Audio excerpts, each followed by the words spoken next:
60% of you who are subscribed to this channel are not from the UK. But here in the UK, those of us who live in towns and cities have very little access to outside space. And when it comes to our gardens, the vast majority of us don't have large spaces either. In fact, in the UK, there is a north-south divide. Back in the Industrial Revolution, the north of England was labelled the Northern Powerhouse, and that's where all of the big factories were. But of course, where there are lots of factories and industrialisation, people need homes.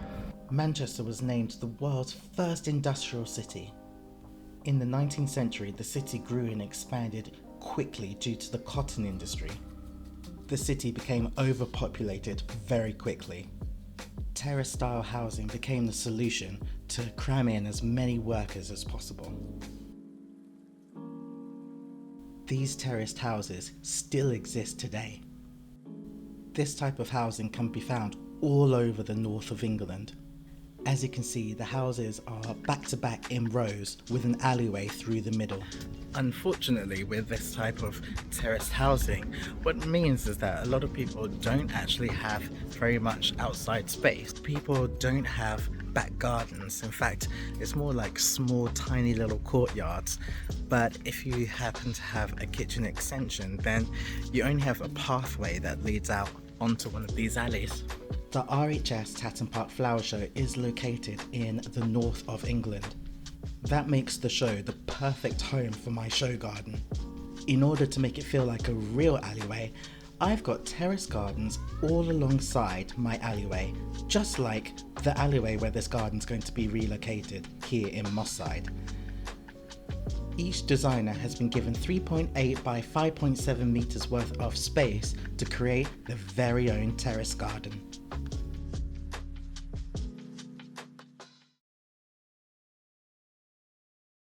Along the Ginnell Garden, I've got some amazing terrace gardens, and 6 tremendous designers have created really unique spaces, and I'm here with one of them, and that is Tom Saunders. Tom, talk us through this garden. Yeah, so first and foremost, this is an apothecary. So the idea is the people who live in this garden and are using this garden have a personal interest in the medicinal nature of plants.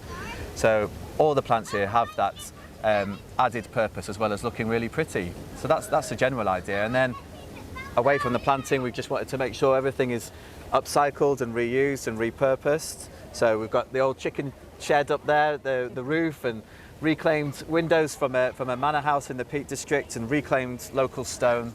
Yeah, so an apothecary which has a nod to the repurposing and recycling world, yeah. Amazing. And where did this concept come from? So I spent 11 years working in education, and I could see the benefits of getting children outside and young people outside and working in nature. And that became part of my role in education, was to do that. And then I became a garden designer, and I was thinking, so we know about the benefits of going outdoors and being outdoors, and what if the plants themselves were also had a specific impact on your health and well-being? And then it's of course the apothecary, and then because that's a well-established idea, it's an ancient discipline, growing apothecaries, and then it's just grew from there really. This idea, it's a whole new world. So it's hard enough for me to remember plant names, but now I'm trying to remember the medicinal qualities as well. And I've been working alongside a medical herbalist to swat up on what the ideas are behind the plants as well as their horticultural nature. Yeah. And so for people who are watching at home, this might be very new to them. Which one of these plants would you suggest are an easy to use or easy to grow plant for a beginner? Yeah, so you've got all the classics that a lot of us already have in our gardens, and that's the thing, we might not know what those medicinal qualities are, but they're already in your garden. So something that people often grow in pots is the peppermint here. Oh, yeah. Which is lovely in teas and settles the tummy. We have rosemary, which might be chopping up and putting in our bologneses or whatever, and our focaccia. But it's actually really good for neural development and memory loss. It helps to keep your brain alert and sparky. But my favourite is this one right next to me, which is lemon verbena. So let's take a whiff of that. It's sort of lemon sherbet, lemsip, lemon curd all in one. and you infuse that in a tea, and it's just absolutely gorgeous. And you put maybe some rose petals in there, some rosemary, like I said, and you don't have to have one plant in an infusion. You could have all the mixtures in it, and it's so powerful and strong. We need sort of smell-o-vision really, like to get that across. It is strong. It's amazing, isn't it? It's potent. But I would say you were talking about stuff that's easy to grow. So the lavender and rosemary in the right conditions are easy to grow. Lemon verbena is probably a bit tender, so you might want to bring that inside in the winter time.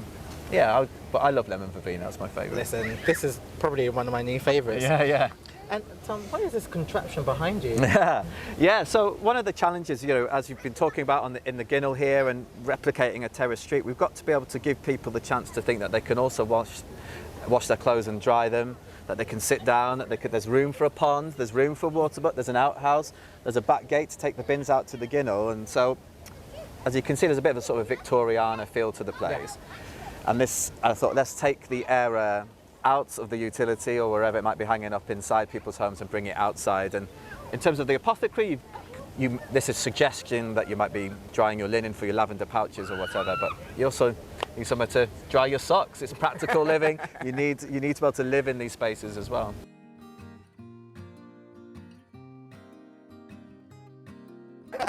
But I've got to ask that golden question because we get it every time. Yeah.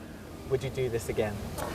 So if my wife was asking me that question, I would tactically say, no, never, don't worry. We'll never do another show garden. But you kind of get the bug. And the thing is, with all of the pressure around building it and preparing and getting it ready, what's been so lovely is talking to everybody about it this week. And they become your babies, and I'm really proud of it. So I don't know.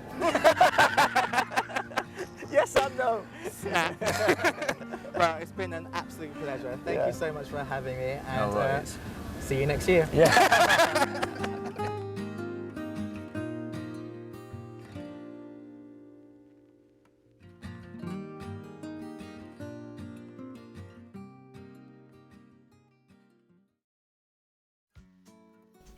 The next garden we're going to take a look at is called Elements by Christine Leung.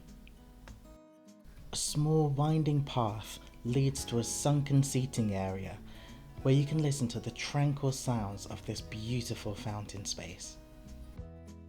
The garden is full of low maintenance perennials and self-seeding annuals.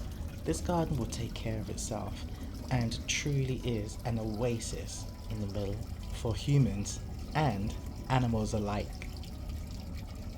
A native hedgerow at the back provides shelter for birds and hedgehogs. Truly is a fascinating garden.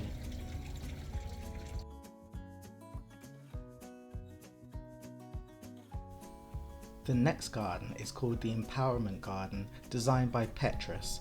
Petrus is a homeless charity.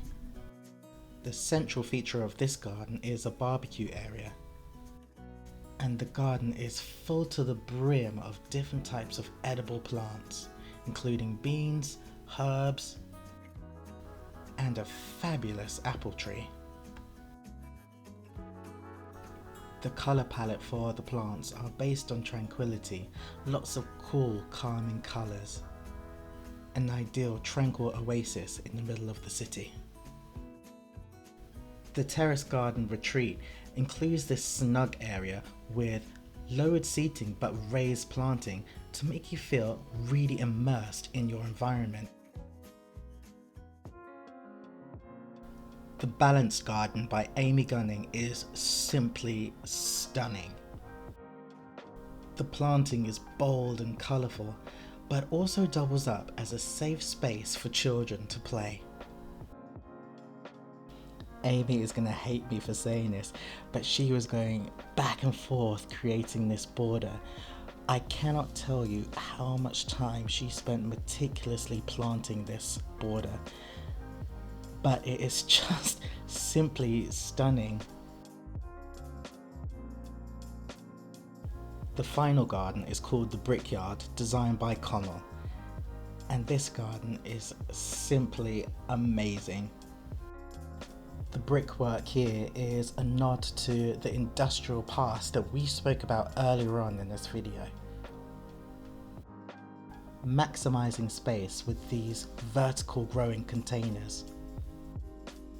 which could be a key to helping communities grow their own food.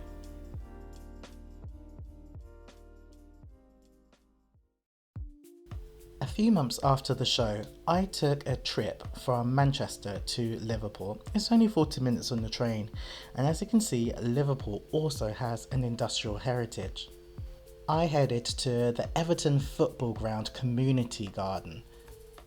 Connell had invited me to the opening of the brickyard in its brand new home. Fresh produce from the garden was harvested and was cooked on the grill used in his show garden. Just like my alleyway garden, Connell was hoping to use this space to show and teach the community how to grow their own food and veg in their own homes.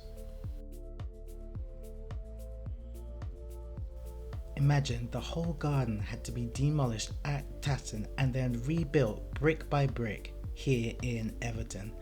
And these bricks came from a demolished Victorian house, very similar to the terraced houses that we saw earlier on in this video. Almost 100 years later, we are still in a housing crisis. So I wanted to find out what urban developers in Manchester are doing to address this issue. 80 years later, and developers are still creating terraced homes here in Manchester. It's almost like a nod to Manchester's industrial past. A 5-minute walk from my apartment takes me to this urban development by Urban Splash.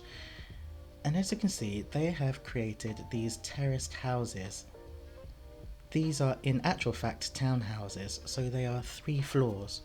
The principle of this development is still the same, and they even have an alleyway through the middle as well. The aim of developments like this is to give first-time buyers a chance to get themselves on the property ladder, and each one of these properties does have a small outside space, as well as this lackluster communal children's playground.